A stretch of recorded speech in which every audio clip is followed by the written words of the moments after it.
much does Summer League really matter? Plus, what's the fans' reaction to Malcolm Brogdon, Danilo Galinari being in town? And let's go through some wild lineups, something that we're looking forward to next season. I'm going to do it all with my good friend, Chuck McKenney, right now on the Locked On Celtics podcast. Be ever ready. Recognize the city of champs.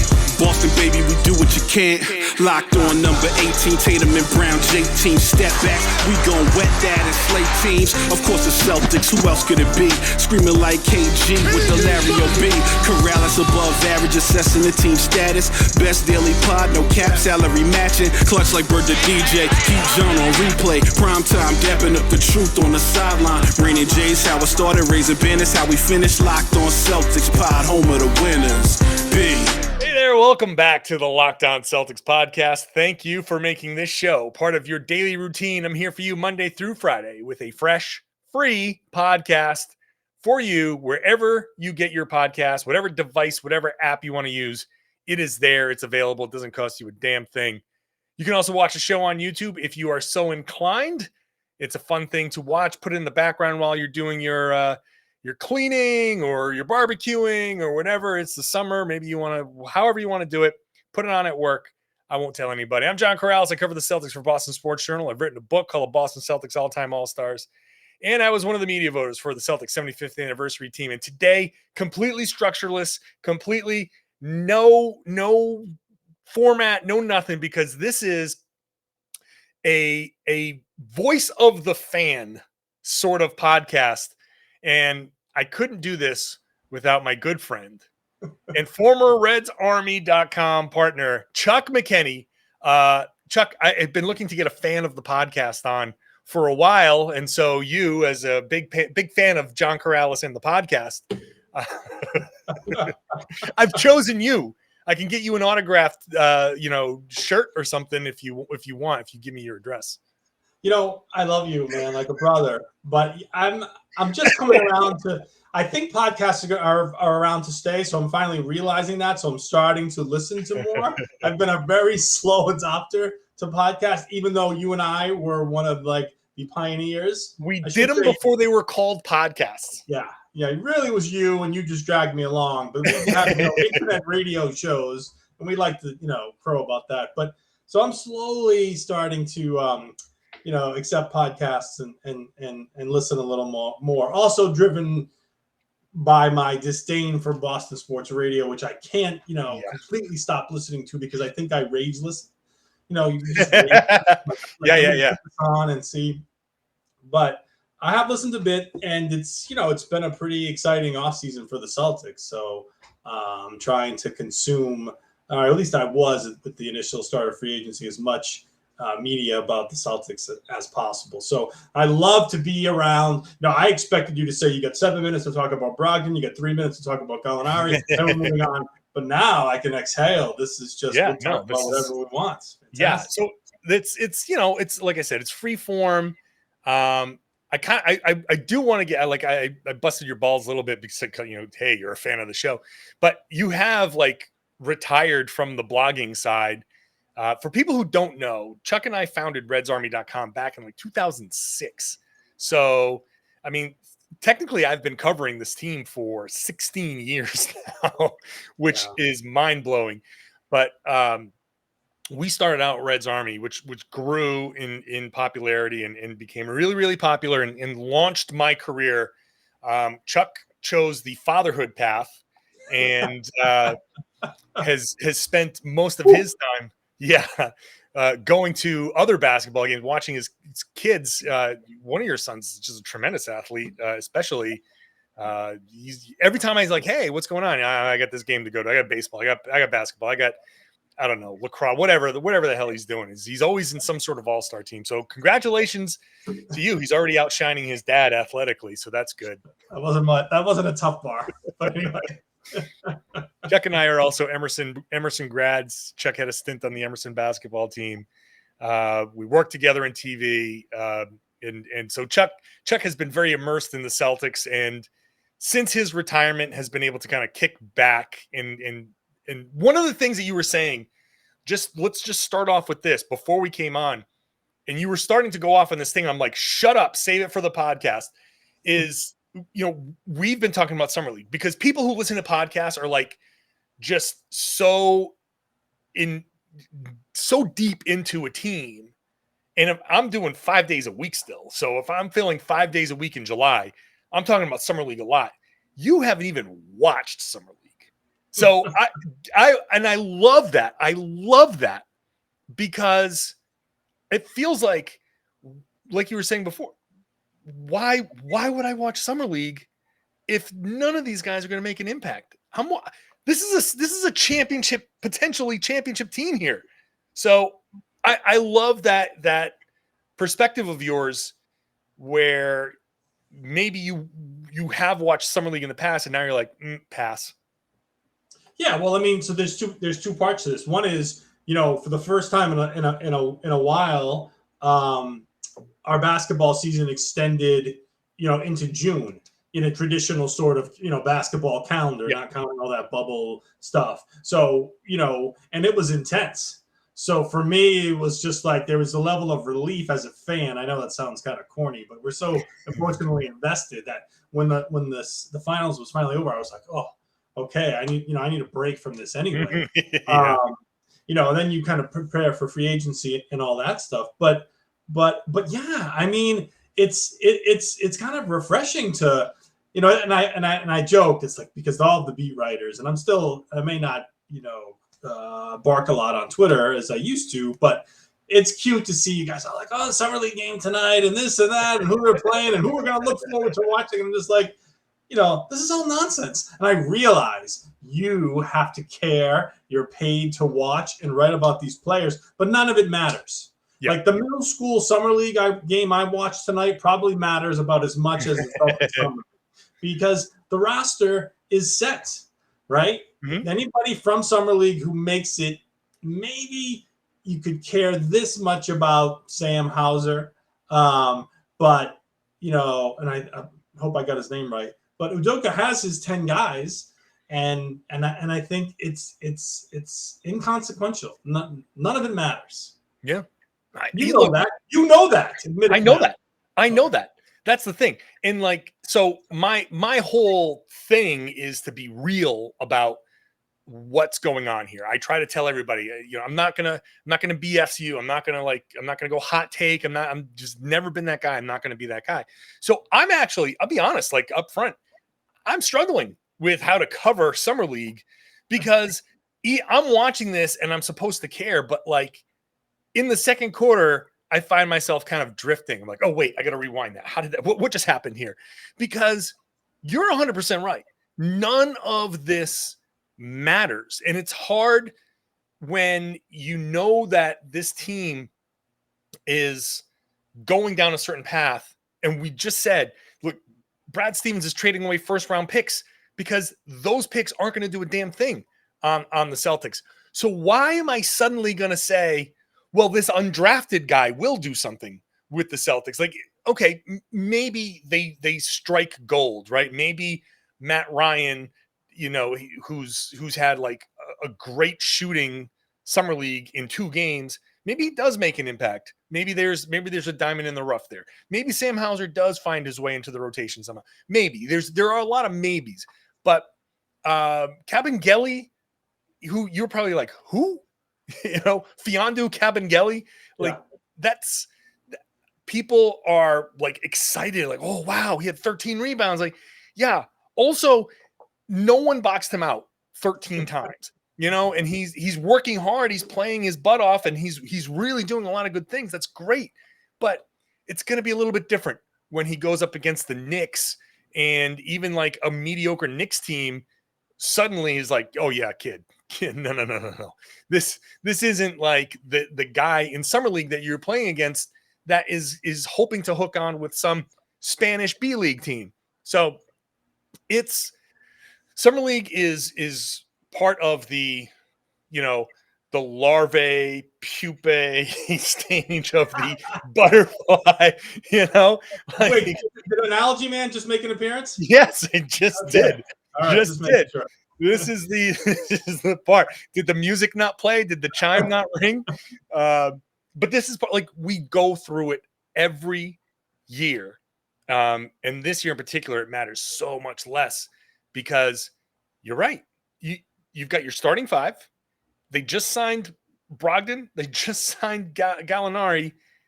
And you still got Derek White and Grant Williams and Peyton Pritchard's on the team. That's 10 people. So who else is going to make an impact? You've already signed Hauser. You've already signed Luke Cornett. Brad Stevens says they're going to go after another big man. So I hate to say it, but like, that's it. I'm with you. I'm glad that you said you're not watching Summer League because I can see most fans going like, had they had a first round pick, even if it was in, whatever it was, 27 or something like that, or 25, and they picked someone, you might say, okay, let's just see what this guy might have, but without that, you're right. And why would I even, spend an ounce of energy looking at undrafted guys? Because even if it was a first round pick, somebody who'd say, oh, maybe he has a little potential to be moved at the deadline, or something. You might want to check it out, but for me it was just like, there's and I'm ready for training camp. I'm enjoying the downtime, but it's like I want to see how these guys all play together. And more of a draw for me is I'd rather just talk about how these rotations might play out. What do we think? How is Ime going to use certain guys rather than watch? The best part of the the guys on the bench were most known for their celebrations. All the guys who ended up right. So I'd want that maybe some of these guys in Summer League are colorful enough that they'll have some celebrations that'll look cool on the end of the bench. But other than that, it doesn't really matter. I would love to see that. I'd love to see the coaching staff just put a guy on the bench and just look at the guy on the bench and be like, no, I don't like that towel waving, man. Right. Ime, this guy's gonna go. But that guy just did a backflip, so we want to sign him. All right. So you want to talk about rotations? Let's talk about rotations. We'll do it in just a second after I talk to people about Built Bar. People at Built Bar have mastered the healthy and tasty, and they've got another gift for you and your taste buds. It's coconut brownie chunk in a marshmallow form. It's Built Puffs. Coconut brownie chunk Built Puff. I struggle with putting those words together. Coconut brownie chunk, because it doesn't sound like something that should be healthy, but it is, because it's high protein, it's low calorie, it's low carbs, it's delicious and low sugar, and you can just use it you have it as a snack. You can have it as something for breakfast. You can have it put it in your gym bag when you go work out. I know Chuck is probably going out there and still benching 3 bills, so throw a Built Puff in his bag, and there you go. You get the collagen protein, which your body absorbs more efficiently, provides tons of health benefits. Eating something that tastes good is good, and it is good for you. The best part about the Built Puff is, of course, they taste amazing, but you can enjoy them guilt-free because they are actually good for you. They are the perfect treat. And look, delicious coconut, rich, sweet brownie, creamy marshmallow. Go to Built.com, order this taste of heaven. Get your box of coconut brownie chunk Built Puffs right now. This sounds like a s'more and a one of those snack cakes, and everything just kind of jammed together, and somehow most of the bad stuff is pulled out, and it's all just healthy for you. Use the promo code LOCKED15 if you want to get a box. Go to Built.com. LOCKED15 is the promo code. You're going to get 15% off, and you'll get 15% off every single time with the promo code LOCKED15 at Built.com. And thanks for making Locked On Celtics your first listen every day. How about making Locked On NBA your second listen? Locked On NBA, rotating hosts, including me and Jake Madison on Wednesdays. Jake is the host of Locked On Pelicans. Get our take on the NBA on Wednesdays. Get everybody's take on the NBA all week long. You can find it wherever you found Locked On Celtics. Chuck McKenney, former partner at RedsArmy.com, now just knowledgeable fan. And all right, so you're sitting there probably just scrolling through Twitter, and you start to see, what? We're trading for who? Malcolm Brogdon? What's going through your head when you see those Woj bombs? Yeah, so I think for me it was I think I'd all kind of focused on the TPE, who they're going to bring in, I mean, who are they going to sign with the MLE, right? And then the TPE, right? They're going to have to make some move there.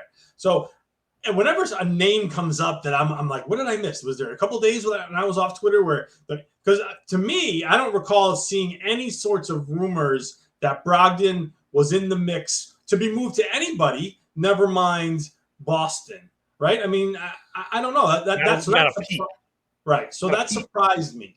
But right away, I think everybody, even Boston sports radio, is loving this deal. I haven't heard really anyone be negative about this trade because it's just he's such an obvious fit, fills a glaring need, and we gave up nothing.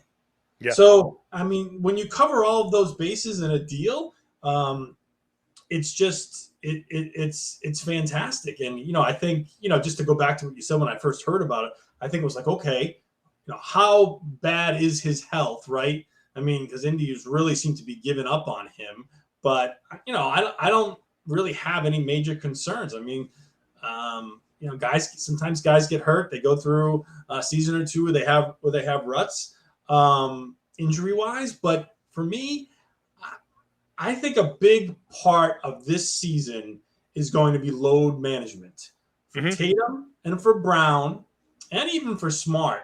And Brogdon's a guy who I think if we can get him to play 60 games, as long as it's those last 60 and the playoffs, we're good. You know what I mean? Like if you need to rest him as well, I'm fine with that. They have enough bodies to kind of fill out that the regular season rotation. So I mean, I'm still excited.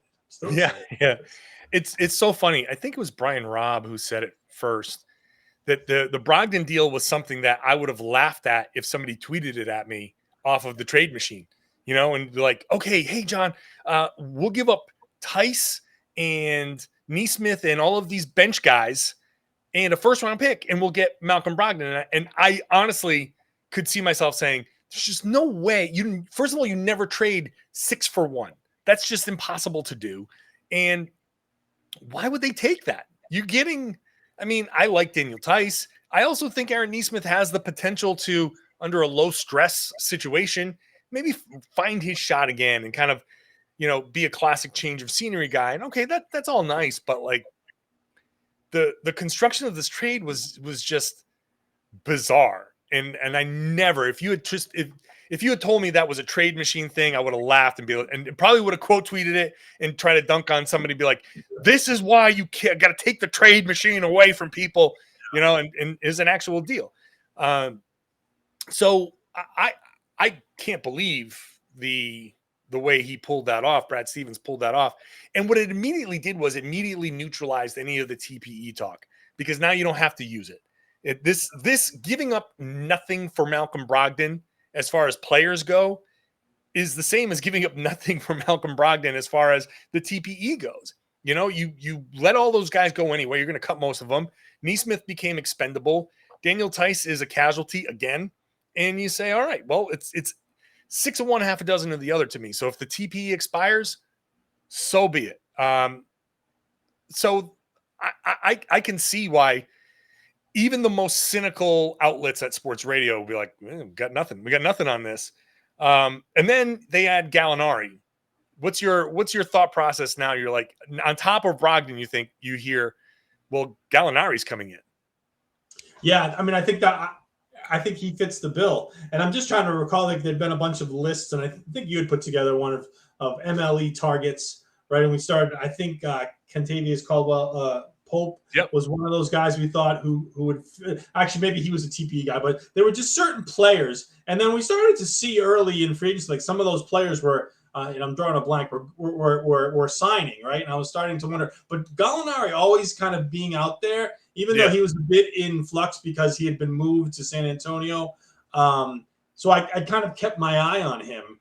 But I think it's a great signing for the money. And for me, like they need a shooter, right? They need somebody who, when he's on the floor with Tatum and Brown, if you're going to pinch and you're going to want to stick your hand into Jaylen's basket to cause one of those, potential turnovers, you can get burned because they swing the ball. They get to Gallinari, he's going to kill you.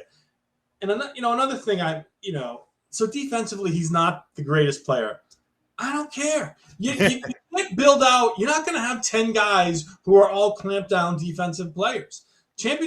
Not every championship roster has 10 guys who are going to be excellent defensive players. You need him to improve the spacing on offense. And typically, what you see when guys of Gallinari's, talent level on, defensively, normally he'll lift his effort a bit when he's got 8 other guys or whatever really busting their ass, playing hard defense when it's being preached day in and day out. I mean, I don't know, Ray Allen came here in 2008. I don't think he was known for his defense, but he fit right in.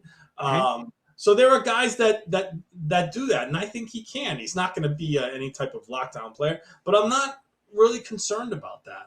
I'm not concerned. I think they'll find the right matchups, and how he improves the offense is going to offset any negative aspects to his defense. Yeah, and the thing is, he has size, and that's going to be the big thing. So if he's playing on a team with 4 good defenders, obviously the weak link, you're only as strong as your weakest link, blah, blah, blah. It's true, but he still has size. So you still have to shoot over him. So there's something there. And if you have people who can rotate behind him, you can structure a defense where, like, hey, when Gallo's on the floor, this guy has to help a little bit more. But say it's Jaylen. Jaylen can he's athletic enough to be one step closer in the lane and still get out to the shooter, and at least you're not gonna steal anything, but make sure, like, hey, look, JB, you are here now. You're one step closer. You're deterring the drive. If they kick to the corner, just get there and contest. Don't try to steal. Don't gamble. Just get there and make it hard for the guy in the corner, and then we'll rotate behind that. And we're just trying to make things difficult. I think that stuff is certainly doable for the Celtics. So good. Imagine having a 38, 39, 40% shooter on the floor with Smart, Jaylen, and Jayson, the 3 guys who turn the ball over the most in the finals, and having them have, that's Malcolm Brogdon now in the corner. I'm going to kick it to Brogdon every single time. That's Gallinari. I'm going to kick it to Gallinari every single time. And it's not, no offense, Grant Williams, but like still a young guy who's only just starting to find his shooting stroke and was not having a good finals. It's just different having these established guys. So yeah, it feels like mission accomplished for the Celtics. Okay, we said rotations. Let's take a second. I'm going to take a second here. We'll get back. We'll talk about the rotations because there's some talk about one of the things that people were celebrating when it came to Malcolm Brogdon was his impact on Marcus Smart. So let's talk about rotations in just a second. Thanks for making Locked On NBA your first listen every day. Hey, and when something comes up with another team, you can always go to one of these other Locked On podcasts in the NBA. So if there's something with a rumor, a trade rumor that comes up, you can go to this other team's podcast. There's one for every team. You can also go, if you're an all Boston fan, there's Locked On Red Sox, Locked On Bruins, Locked On Patriots. You can go check it out. So there's a Locked On for basically everything that you need to know. There's also a Locked On Steelers for Chuck McKenney, who I know is looking, your football allegiances are a little bit different, but that's okay. So, all right. So you hear all of this news. Now let's talk about, what are you anticipating coming up this season? Understanding that there's big man X coming in, but there's whatever that third big, whoever that is, you're still probably starting Rob and Al. So what are your expectations? What are you looking for? Yeah, so I think it's a little bit more clear in the backcourt, right? I mean, Brogdon was very clear saying he's accepting of a 6-man role. That's where the Celtics want him. And I think that makes a lot of sense. And of course, as we've learned, I think it really matters in what 5 you're going to put, on the floor for the final 4 minutes. That, Brogdon could very well be a closer for this team, despite coming off the bench as a starter, depending on what they need. So again, I'll talk a lot about the load management. There's going to be plenty of minutes to go around. So having Brogdon and White as your your backup guards offers them a lot of flexibility. But I wanted to pose this to you. Do you see can Gallinari play the 5? I mean, obviously, if they're going up against a team that has they're playing the Sixers and Embiid's on the floor, we don't want him going up against Embiid. But can there be certain matchups where he's playing the 5 defensively? I think his limitations are on the wing, right? He doesn't have the most foot speed. You don't want him chasing athletic 4s. So do you think that they could? I mean, they were happy with Grant at times, small ball 5, at sometimes in the playoffs. But do you think Gallinari can kind of fit in there? How do you see the kind of front court rotations playing? Yeah, out? I mean, I feel like Gallinari is kind of Al Horford without the defense, but better shooting, right? So you're spreading the floor with him, and it's somebody you have to really pay attention to when he's on the floor. I don't think they play much together, but it depends. I guess it depends on the matchups. They can certainly throw him in there at the 5. But again, it's going to be so matchup dependent. Like you're not going to throw him in there in the 5 against Embiid. That's going to be Al Horford's job right now, unless they find a bigger, stronger center out there that can handle that job and is almost like a catcher, like the caddy for a certain period. This is the guy when the big, strong centers are out there. But I think it's just going to be matchup based. And if you have kind of a weak center out there on the other team, you can certainly have that guy. You could put that guy in a bit of a blender, or you could go against, say, the Minnesota Timberwolves. You've got Karl Anthony Towns and Rudy Gobert now. All right, well, maybe you want to throw him out there in a double big lineup to just pull Gobert away, and that maybe you do play Al and Gallinari together in that situation because Karl Anthony Towns is not exactly the best defender, and you're going to put him on Al Horford, and maybe Al can take him off the dribble and take advantage of that while Gallinari is pulling Gobert out of the lane. There are a lot of options. So can he play there some? Sure. You can have Grant play there some. You can have a bunch of different options. But I don't think that he's going to be out there alone a whole lot. So when, I'm assuming, I guess I'm trying to get it, and I think you basically said it depends on who they're playing. But I'm assuming if Brogdon's the first guy off, and I don't know how Brogdon and Smart are going to play together. I think they could, but I'm trying to, who's the first guard to come off? Is it Smart? Is it Brown? Does it depend on foul trouble? But I assume Brogdon's the first guy, and then if out of Rob or Al, usually if Ime pulls one of them off, is Grant sort of, so who are the top 7? Is it Grant? Yeah. Grant and Brogdon make that top 7? So I think Brogdon and White might be the 2 guys. And again, might be matchup dependent with Grant. But so I wrote a piece on Marcus Smart, and the numbers with him as the shooting guard versus him as the point guard are just so stark.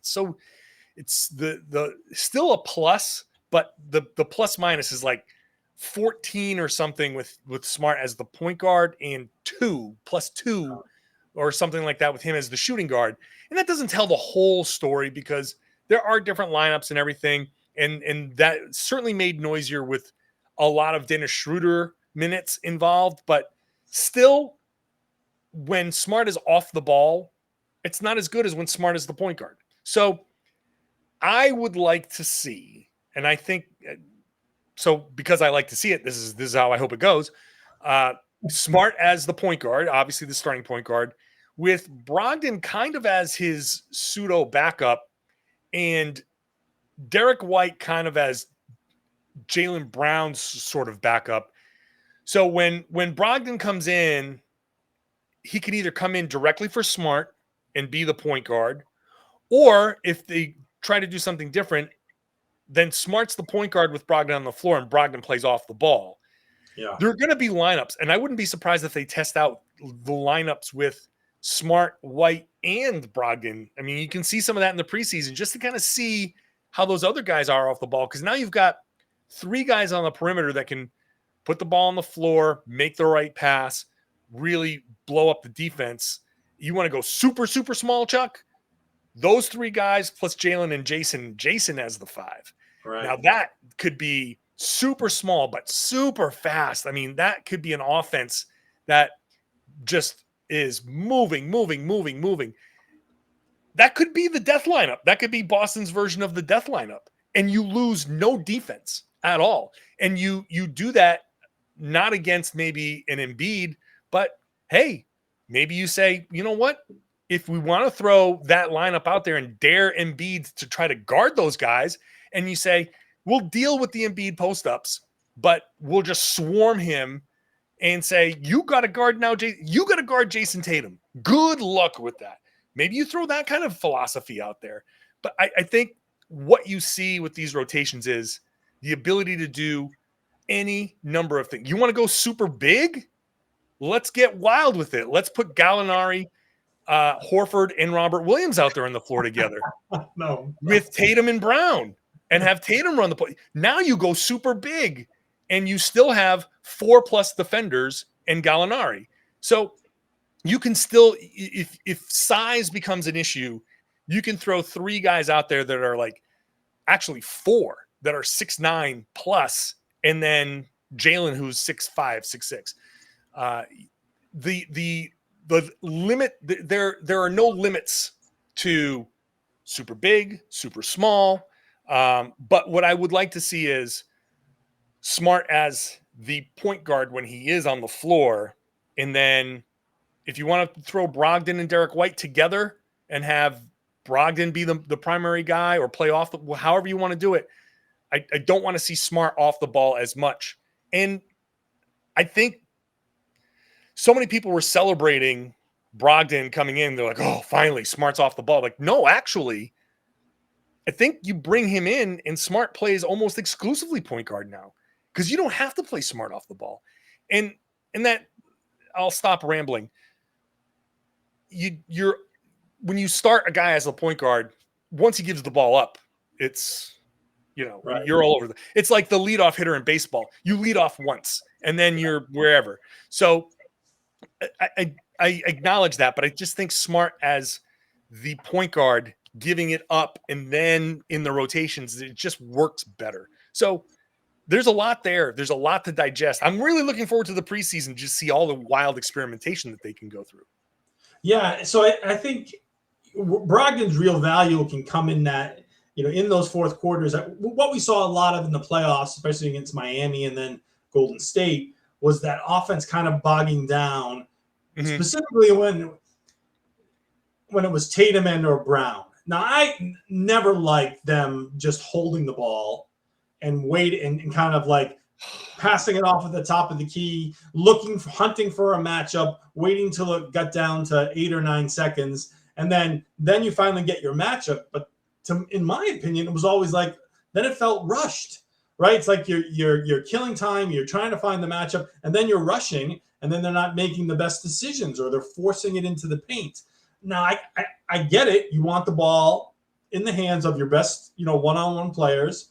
That's Brown and Tatum. But I just felt like there was too much of that. And I don't know, maybe that's not something Ime is going to go away from. But at the very least, having Brogdon out there as someone in those 5 who can put it to the floor, come off screen, he can do all those different things. Just him being out there is going to be, it's got to be better, right? Yeah. If it's not better, then it's a problem with the scheme or the execution or whatever. Then there's serious problems there. I don't know. I mean, is that your interpretation of how, just watching Tatum and Brown in those last 2 playoff series, to me, it was almost painful at times. Yeah. Guys, what are you doing? So I think one thing that we will get an answer to this season with these additions is how much of what Boston did offensively was out of necessity and how much of it was Ime saying, this is just my strategy. This is kind of how I like things to be. They really rode Tatum as the primary playmaker a lot down the stretch. So some of that was, maybe we just want the ball in our best player's hands, and he's going to draw so much attention that we need him to open up. This is the necessity part. We need Jayson Tatum to be the decoy as much as the scorer, because he requires 2 and 3 guys' attention, and that's the only way we're going to open up enough lanes for the rest of our offense to score. Now you've got Brogdon and White with a full training camp, and I think just maybe a little bit more of a comfort level that he's settled after a summer, and Smart in a more natural position. You get those 3 guys in there, or some combination of 2 of them. Now you can now let's see. Are you still going so heavy on Tatum down the stretch, or can you play Tatum and Brown off each other, off the ball, and maybe steal some of Golden State's playbook? I know that none of those guys are going to move like Steph Curry, but why not have a little bit of that Steph and Clay type of action together with Tatum and Brown, and force a defense to make a decision with one of those guys, and then you hit the guy who ends up being open. So with all of those guys on the floor, I'm very curious to see if Ime looks at that as, all right, now we have more offensive options, so I'm going to expand my playbook, or Jason's the guy, we're going to still go with that strategy. And I'm very curious to see what that answer is, because we have no history with Ime to kind of go on. So what about Tatum in the post? Because I feel like when he has a player his size or smaller, you almost see it. Like, he goes into that back down mode, and his turnaround jump shot is just, he can go either way. Like, his turnaround jump shot mid-range is fantastic, I think. I don't know what the analytics are, but that's what I was almost screaming for. And I'm like, am I a dinosaur? Because that's the play. And then if they send a double team there, I just feel like it's a little bit, his vision has improved greatly, right? His decision-making vision. So I just feel like it's a little easier to kind of, double team comes, you almost see the open guy right away, and the ball, it's just much more of a predictable ball rotation offensively. And I just thought I don't recall seeing that much. Like, his doubles were coming as he was driving to the lane, and then it became a little chaotic because the rotations you maybe weren't able to predict. So, can we see some more of that? Am I a dinosaur for asking Tatum to be in the post? You're asking a fellow dinosaur, so I'm like all about the post play. But look, Brad Stevens actually was talking to Chris Forsberg on NBC Sports Boston Tuesday night, and he said he was saying this of Gallinari, but he was saying it in general. He said something to the effect of, I know this isn't kind of how the league is, but sometimes you just need to get it to the guy in the post and let him work. And that is still true. Like, basketball has changed a lot with the 3-point heavy offenses and stuff like that. And I understand the efficiency numbers of a post up, but if you it's just like the mid-range shot. If you can do it right, then you can make it efficient. It's not that the analytics have said mid-range is bad. It's that they're showing you the numbers, and basically it's people are bad at the mid-range or not good enough to justify taking that shot. Post players, it's inefficient, so they get away from it, but it's because they're not good enough at it. So yeah, I would love to see more post play, but I also would love to see these guys work on that kind of stuff and understand how to feel a defender and how to set up a defender. And look, I come from the school of Kevin McHale. So I've been dancing on the post my whole life when it comes to basketball. Understanding how to feel a defender, understanding how to see the floor with your back to the basket and where the double teams are coming from, and all of that stuff can really make you an effective player. And adding that element to Tatum's game would be, I think, huge. When you get the ball in the post, we talk about paint touches all the time, right? Yeah. Like, what? Well, you're getting the ball right in the lane. That's essentially a paint touch.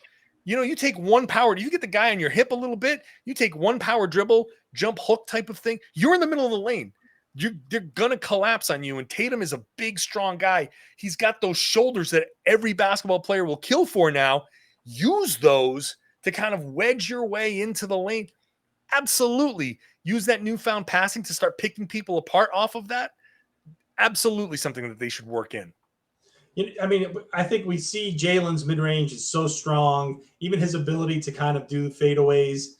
I'm not even opposed to having, working in with him. But, it's all dependent on the talent that you have. I just think you can see it. Tatum and Brown have that part of the game. They just might need to kind of polish it up a bit when they start to see double teams. So, again, I'm not a head coach, but I just think that's, I think as you start to, dissect the offense and you see the struggles what they have with always trying to get into the paint and putting their head down, it's like, man, if you just set up on the block, the offense might be a little easier. And, maybe just to have those wrinkles in there, I don't know. But I'm glad you were able to kind of reinforce what I was thinking, because It's almost like, why aren't they trying it? And we'll see if they can do something there. You do have to work with a player's strengths, but you can also enhance a player's strength. Like you can turn that into a strength. Everybody adds to their games. Add a little post work to your game. I don't know what Ime told Jaylen and Jayson about, here's your homework for the offseason, but that could be something.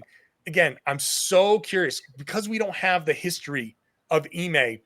We tend to take this first season and say, all right, so this is Ime's strategy. This is how he is as an offensive coach and how he is as a defensive coach, but we don't have a frame of reference.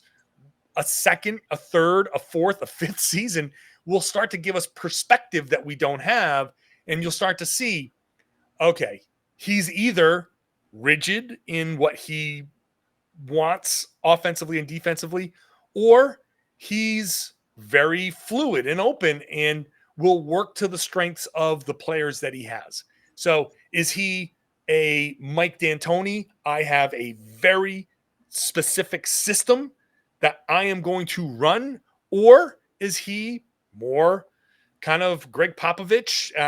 When we're a great defensive team, we're going to hang our hats on the defense. And you always want to be a good defensive team anyway. But when we have better offensive players, we can expand the whole thing. And who knows what this season's going to be. What you've done today, Chuck, has got me very excited for the preseason.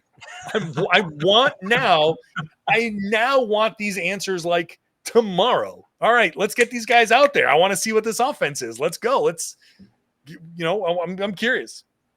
Yeah, summer league is for up and coming teams. Preseason is for championship caliber teams with new pieces, just to play a little bit and just to kind of get a sense for. And they might use the first part of the regular season for this. Not that they're in any position to be like the 2010 Celtics and half-ass it through the regular season, especially after what we saw last year.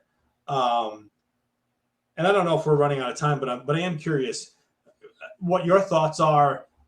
Because they had such great success from January on and came really this close to winning it all, which to me, even when those words come out of my mouth, is still unbelievable.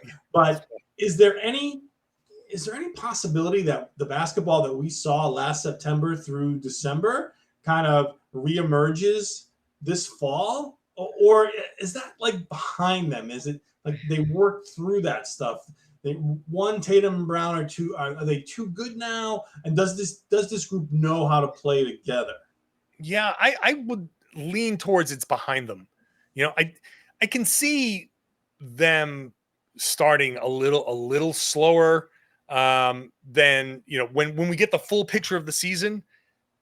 November, December might not be as good as the later months because it's still a short turnaround, and I still think that you're going to rest Al Horford a lot more. You're going to rest guys a lot more. Like your point earlier about load management, I think is a very good one, and one that everybody needs to latch onto, because there's going to be a lot of load management as we begin the season. That's just they're not going to go too crazy. And why the Brogdon and Gallinari signings are so important, because those guys can come in and they haven't had the same short turnaround, so they can come in and do what they do a little bit more. So the splits, the minute splits can be a little bit different early on.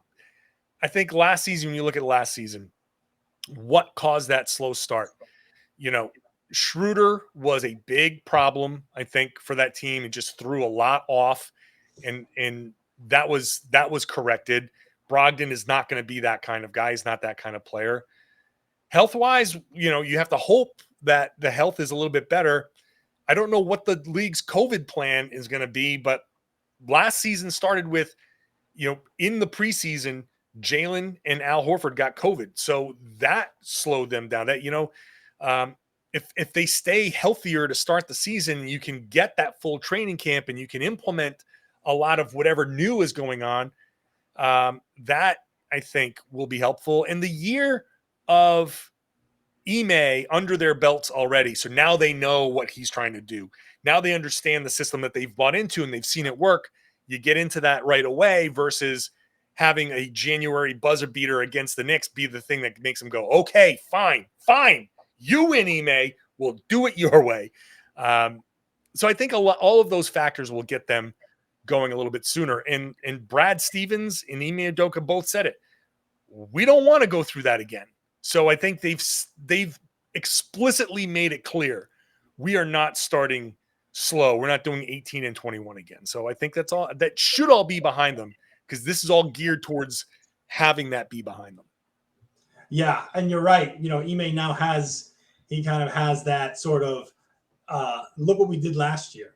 You know what I mean? Like, if you have any doubts in what he's saying to them or when he's calling you out, which they may have had in those first 3 months, like, who really is this guy? Like, is he, is this really the right? It's like, yeah, look at where we were and look at how close we came. So you're right. They I think that's a huge difference in these two teams. And I think there's still that health variable, right? Al's a year older. He's going to slow down a bit, load management or not.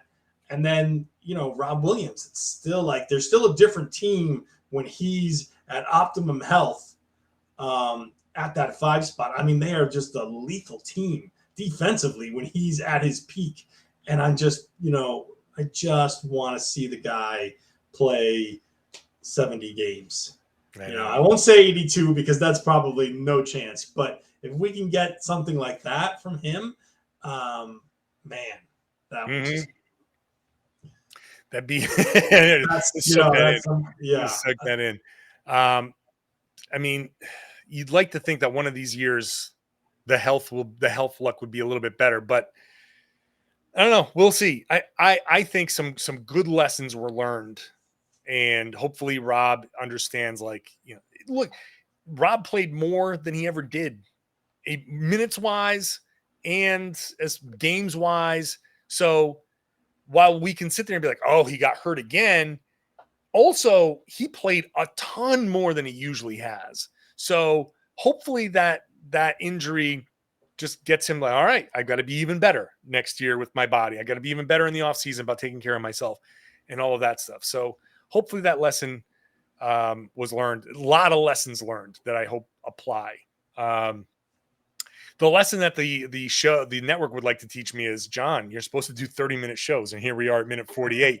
But, when we have a special occasion like Chuck McKenney back in the Reds Army, the old two-man game is what we called ourselves. Gotta go a little extra. We'll call it a double podcast. So, all right, Chuck, appreciate you coming on.